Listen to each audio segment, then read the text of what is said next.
He's also now banned from Kick.com. So that stake deal is gone. Kick does not want to risk being banned in a whole country. His mom got scammed for trying to pay for his legal fees. So according to his mom, she sent crypto to someone claiming to be his lawyer. He didn't believe he did anything wrong and nothing was ever going to happen. No matter what, he's stuck in this detention center for a while. The local posses, the local gangs in that particular jail, he would have to kind of keep his head low.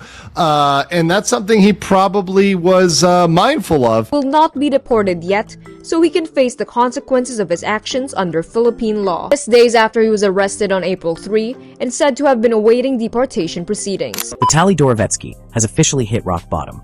The man who once flaunted millions online is now reportedly broke, stuck in the Philippines, and even begging strangers for money. According to multiple reports, his own mother tried wiring large sums to so-called lawyers in the Philippines who promised they could save him. But instead of helping, the entire situation spiraled into a scam that drained what little money he had left. It's almost unbelievable. A guy who once lived like a king, now so desperate that he's begging just to get by. And to make matters worse, the Philippine peso exchange rate makes his downfall sting even harder. $1 equals about 57 pesos, meaning the kind of money he used to throw around made him feel like a billionaire there. But today, that empire is gone. The reports suggest that even the local authorities are taking advantage of him. His deportation case has dragged on for months, with no end in sight. And now that he's broke, his chances of getting out of the country are basically zero. But is this the real story? Or is it just another smoke and mirrors trick? Stick with me, I'll show you the proof. Let's rewind for a second. Why is Vitaly out of money in the first place? Remember, this is a guy who made his fortune through streaming and IRL content. Those wild stunts and controversies made him infamous and rich. But that was years ago. His main cash flow stopped when the platforms turned their backs on him. And when the income dried up, he started selling off his assets one by one. Think about it, without steady revenue, how long could he realistically keep up the lifestyle? Even before this mess, creators like Atosi were warning about his financial troubles. Oh boy, that is the stare of a man who wants to put you under the prison. Bro's freedom is literally at stake. And speaking of the other stake, he's also now banned from Kick.com. So that stake deal is gone. Kick does not want to risk being banned in a whole country. So they're just gonna quickly ban and get rid of whatever streamer that causes a commotion like that. And without a cash flow, there's nothing left to keep Vitaly afloat. Compare him to Johnny Somali in Korea. As messy as Johnny's situation is, he's still uploading videos, still generating revenue, and still surviving, even though his own parents cut him off financially. Vitaly doesn't even have that. No friends stepping up, no allies offering support. Even Aiden Ross, who used to stand by him, doesn't seem to care. When Vitaly was first arrested, Aiden was more concerned about how many years he might spend in jail. Wait, it's like confirmed he's gonna do time? Up to how many years? I seen the headline like they trying to say not 5 years, there's no fuck. 20? No, they said 10. I thought it was 10. I seen something that said 10 years, but I don't know how the fuck that shit works. What the fuck? Aiden has publicly claimed he'd cover legal fees for other pranksters and criminals in the past. Remember Hen James? The TikToker who spent 9 years in an Arizona prison? Aiden promised to help him. But in the end, it was just empty words. The same story seems to apply here with Vitaly. Now, the real turning point came when Vitaly's mother lost all of their remaining money in a crypto scam. Desperate to save her son, she wired money to people pretending to be his lawyers. Instead of helping, they blocked the transactions and disappeared.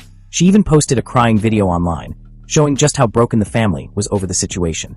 It was heartbreaking, but also a brutal confirmation that Vitaly's finances were gone for good. Atosi covered this too, pointing out how absurd it was that anyone would trust random wallet addresses for legal fees. But that's what happened, and the result was devastating. Without that money, Vitaly had nothing left to fall back on. And now, according to the reports, he's begging for money in the Philippines. Whether you believe every detail or not, one thing's clear. When a story spreads this fast, there's usually some truth behind it. But things get even darker. The authorities who once promised deportation now seem to be dragging their feet. Interior Secretary John Vicromolia even announced that Vitaly wouldn't be deported yet, so he could face consequences under Philippine law. He went as far as calling for tougher cybercrime rules to target vloggers like Vitaly. Translation: they're in no rush to let him go. And in the Philippines, everyone knows money talks. Behind bars, basic comfort costs a fortune in bribes. Over time, detainees spend millions of pesos just to avoid harsh treatment. But Vitaly, he doesn't have that luxury anymore. With no cash left, he's stuck in miserable conditions. Even creators like Atosi have acknowledged how bad it's gotten. Legal experts such as Legal Mindset have also analyzed his case, warning that Vitaly could be locked in detention for 1 or 2 years just waiting for court proceedings to move forward. And when you remember that he was once transferred to one of the world's toughest prisons under the BJMP, you realize just how dire things are. Legal Mindset even pointed out that Vitaly would have to keep his head down in those jails, avoiding local gangs and just trying to survive. The intimidation alone must have been overwhelming for someone like him. So now, here's the real picture.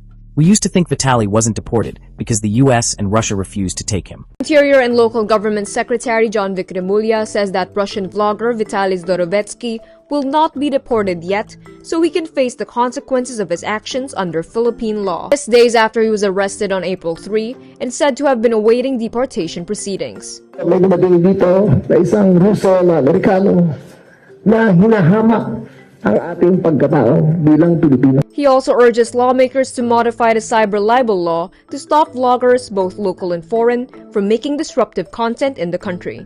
But the truth is simpler and sadder. He has no money left. No money for bribes, no money for legal help, no money for survival. Exorbitant bribes to corrupt prison officials for basic human comfort. We're talking in the millions of pesos in bribes over the course of his detention. This is just the way prisons work. Money talks, especially behind bars. Officially, you can now say it. Vitaly is broke. And if the reports are right, he's begging for cash. His situation eerily mirrors Johnny Somali's, where a few charges eventually snowballed into many more. If Philippine authorities decide to keep pressing him, he could face additional cases and be trapped there for years. Vitaly, he's now in miserable conditions in the Philippines, but the dude made his own bed. I believe he didn't have any criminal intent. I think he really is that dumb. Even when he was confronted, he was essentially saying over and over again that he didn't believe he did anything wrong and nothing was ever going to happen. No matter what, he's stuck in this detention center for a while. And from what I've heard, the Philippines court system is extremely backlogged. So this could easily be 1-2 years of trial procedures for Vitaly here. This whole situation was just so avoidable on his part. So what do you think? Is this really the end for Vitaly Dorovetski? Or does he still have some way to turn things around? He's never going to be fully free. Now, this is very interesting. Beyond that, he probably was a little bit intimidated of the local jails. Those are a tougher environment. There's a lot more locals. There might be people messing with them. He would have to behave himself with the local posses, the local gangs in that particular jail. He would have to kind of keep his head low. And that's something he probably was mindful of in that local jail.